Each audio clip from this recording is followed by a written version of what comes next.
मध्य प्रदेश में मतदाताओं ने प्रत्याशियों की किस्मत का फैसला ईवीएम में कैद कर दिया है। परिणाम आने तक प्रत्याशियों के दिलों की धड़कनें कभी तेज तो कभी धीमी होती रहेगी। लेकिन सबसे बड़ा सवाल यह है कि मध्य प्रदेश में हाई प्रोफाइल सीटों पर वहां का समीकरण क्या रहेगा। क्या दिग्विजय सिंह मध्य प्रदेश के मुख्यमंत्री शिवराज सिंह चौहान के किले को ध्वस्त कर पाएंगे? क्या दिग्विजय सिंह महाराज के क्षेत्र में अपनी मजबूती दिखा पाएंगे?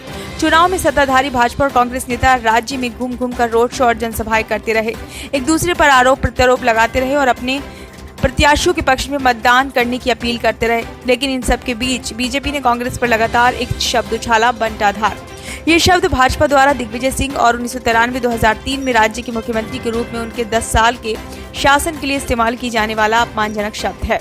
इसी बीच हाल ही में ग्वालियर में आयोजित एक सार्वजनिक बैठक में दिग्विजय उन कांग्रेस कार्यकर्ताओं की आलोचना करने से पीछे नहीं हटे जो टिकट से वंचित होने के बाद चुनाव प्रचार में नजर नहीं आए थे। दिग्विजय ने कहा कि मैं उन लोगों के चेहरे नहीं देख पा रहा हूँ जो टिकट मांग रहे थे, वे कहाँ हैं?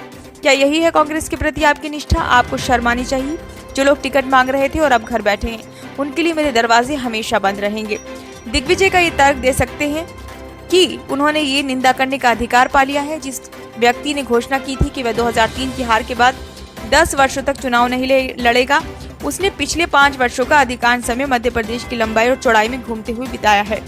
हो सकता है कि दिग्विजय इधर उधर लड़खड़ा गए हों और अक्सर हिंदुत्व क्षेत्र में अनिश्चित रूप से चले गए हों, जहां कांग्रेस अस्थायी रूप से पहुंची। लेकिन जहां तक भाजपा का सवाल है, वे राज्य में कांग्रेस के आक्रामक चेहरे हैं।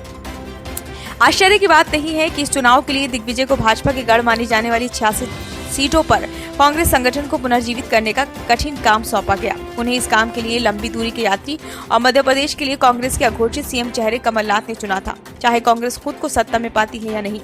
3 दिसंबर को इन 66 सीटों पर बहुत कुछ निर्भर करेगा। कांग्रेस के वरिष्ठ नेता राहुल गांधी की भारत जोड़ो यात्रा के ठीक बाद दिग्विजय को इस जिम्मेदारी सौंपी गई थी। अगस्त में जब प्रधानमंत्री नरेंद्र मोदी और कांग्रेस अध्यक्ष मल्लिकार्जुन खड़गे ने राज्य का दौरा किया था, तब तक सिंह बैरासिया विधानसभा सीट से नंगे पैर 11 किलोमीटर की पैदल यात्रा कर चुके थे, जमीन पर काम कर रहे थे और पार्टी कार्यकर्ताओं को एकजुट कर रहे थे।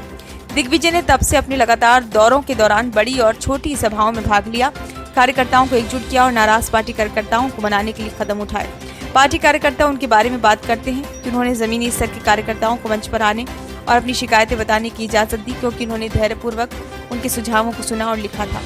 ग्वालियर जिला कांग्रेस कमेटी के प्रमुख अशोक सिंह कहते हैं कि सिंह 4-5 महीने से काम पर हैं और इसका असर जमीन पर दिख रहा है। उन्होंने कई महत्वपूर्ण क्षेत्रों में संगठन को फिर बनाने में मदद की है। उन्होंने जमीनी स्तर के कार्यकर्ताओं के साथ व्यक्तिगत बातचीत की और उनके शीर्ष नेतृत्व के बीच दूरियों को दूर किया। ग्वालियर क्षेत्र जहां कांग्रेस के बागी से भाजपा नेता बने ज्योतिरादित्य सिंधिया का दबदबा है, वह उन क्षेत्रों में से एक था जो दिग्विजय और उनके बेटे जयवर्धन को सौंपा गया था। ऐसे में सवाल उठता है कि क्या कांग्रेस को अपनी 2020 की सरकार गिरने का बदला लेना चाहिए और एमपी जीतना चाहिए?